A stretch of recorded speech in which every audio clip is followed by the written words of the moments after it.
Welcome to Duval's homeroom, our new virtual homeroom so that you can access e-learning for your students. I want to take this opportunity to help you navigate through the system so you can find the assignments that your teachers are asking you to complete and where some of the options are for you.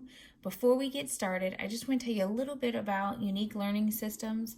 Duval County has been using this program as our main curriculum in our Access Points classrooms for approximately 10 years with success. It has great data tracking. It's where we get the information that we're writing IEPs to know how your student is progressing academically. So this is going to be a seamless transition for your students, but it's also going to allow a lot of that tracking to still continue as if we were there with you doing this. If you have any questions, get with your teacher and she's going to help you walk through. So let's go ahead and get started. It's day one. You're ready to go online. Now that you're logged in, or that you're in the web page, you're going to click these three lines on the upper right hand corner to sign in. So now it's opened our sign in option. Select sign in. Your role is as a student, and you're going to sign in. Now, for this demonstration, I've got a sample student, and we're going to use his login. If you don't have your login, it is the computer login and your iReady login. It should be the same. You can either contact your teacher or contact the school to get that information if you don't already have it. Once you have it, you're going to select login. You can save the password if it's easier for your student to log in. I am not, because this is not my class. Okay, let me turn this a little for you. So this is your landing page, what you're going to see when you first log in. When your teacher references a lesson that they want you to complete, I want you to do lesson 2, reading comprehension. The numbers on the bottom right-hand corner tell you what lesson that is. And as you can see, it's skipped some because your teacher has the option of hiding things until they want you to complete it or bringing them back up later for you to do later in the month. These lessons stay the same for the whole month because repetition is such key, but also there's different activities inside that your teacher can add or remove as they want you to access. Normally, we start with the leveled book, so I'm going to click on the book for us so that we can see what that's going to look like. All right, so here is the book, What Does Paris Hear? I want to take you through some of the navigation tools on the right. This arrow is how you're going to adjust what it looks like on your screen if it's too big. Like you can see on my screen, it's too big. So if I click on it, I can just use this minus arrow until it fits right for my student. It makes it easier for them. I can also move it on the page, or you can just pick it up and move it, okay, to make it more accessible for your student and easier to look for, okay. This button down here, the paper with the text bubble, is going to allow it to talk and read for your student. So he has a reader, he or she has a reader if you need it. So let's take a look. What Does Paris Hear? Level C by Emily Weinberger. Illustrated by Todd Gardner. So it's going to allow your student to be as independent as possible while reading this. I have selected to highlight the words as they speak for my students, but that may not show if your student is distracted by that. Let your teacher know and we can change those settings. Okay, this arrow to the right is how you go to the next page. And now you can choose to read it for them, or you can have the text read as well. So I want to show you one of the features. If you go in this story is about sounds, quiet sounds, and loud sounds. When you see this icon, it is a sound that's available for your student. My students love it, and it's a great way to have a conversation about the sounds. So if you just click on it, You hear that there's Paris's quiet tap. On the next page, we're going to hear the loud knock.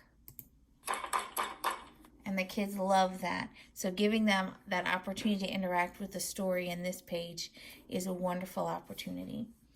So you can continue on reading the story. We're done. What do? You come back to the globe and you click on it, and here is your options menu. You can go back home to that landing page to select another lesson. If you want to print this story or the lesson that you're working on to make it a little bit easier, this is how you get that opportunity. I'm going to go back home, and now I can do the next activity. Some of our lessons have some really neat options on how you're going to interact to complete them. So let's start with one of them inside of Read and Comprehend. Now I can click the words. What does Paris use to hear? And it's going to read the story for me. Then your students can actually select what they want for their answer. Shoes. That nice symbol lets them know that that is the incorrect answer, and they can try again. And each one of those responses is recorded by your teacher to help them get the grade. If you see this little pencil, that's an opportunity for them to edit. If they're working on a writing assignment or it's a short response, it's asking them for an answer, they're going to click on this pencil, and then you can type right in. And if you print that as their work for the day, it'll save it. Okay? There's more to do. If your student attempts to leave this page and they have not completed the assignment, this comes up to let them know you're not finished. So they can select to keep working. If they need a break or you've called them for something and they're going to stop before it's finished, they can just select I'm done. I am done. And it takes them to the next activity. In this one, I'm going to adjust the size again for us so we can see. This is another one of the ways that the student can interact with ULS. So this one is asking the students to compare the loud and quiet sounds. The bullseye targets are clickable. If you click, these are the options that the student has to select for the loud sounds. So they're going to come over here. If you have a touch screen, they can just touch it. If they're using a mouse or a mouse pad, then they can click on it. So what was the loud sound in our story? Well, as we read, the knock on the door was the loud sound. I can click it and drag it, and you see how it highlights green? That tells me I'm on the right track. For my students, I leave that in there so that they know that they're doing the right thing.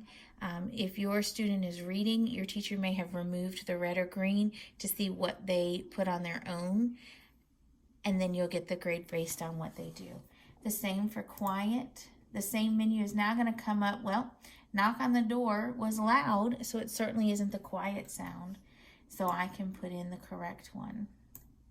And there you go. And then once we're finished, we can get out of this, back on the globe, and select home.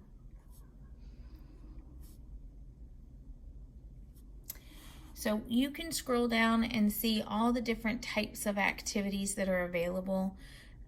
This really does cover everything that we do in all of the different content areas.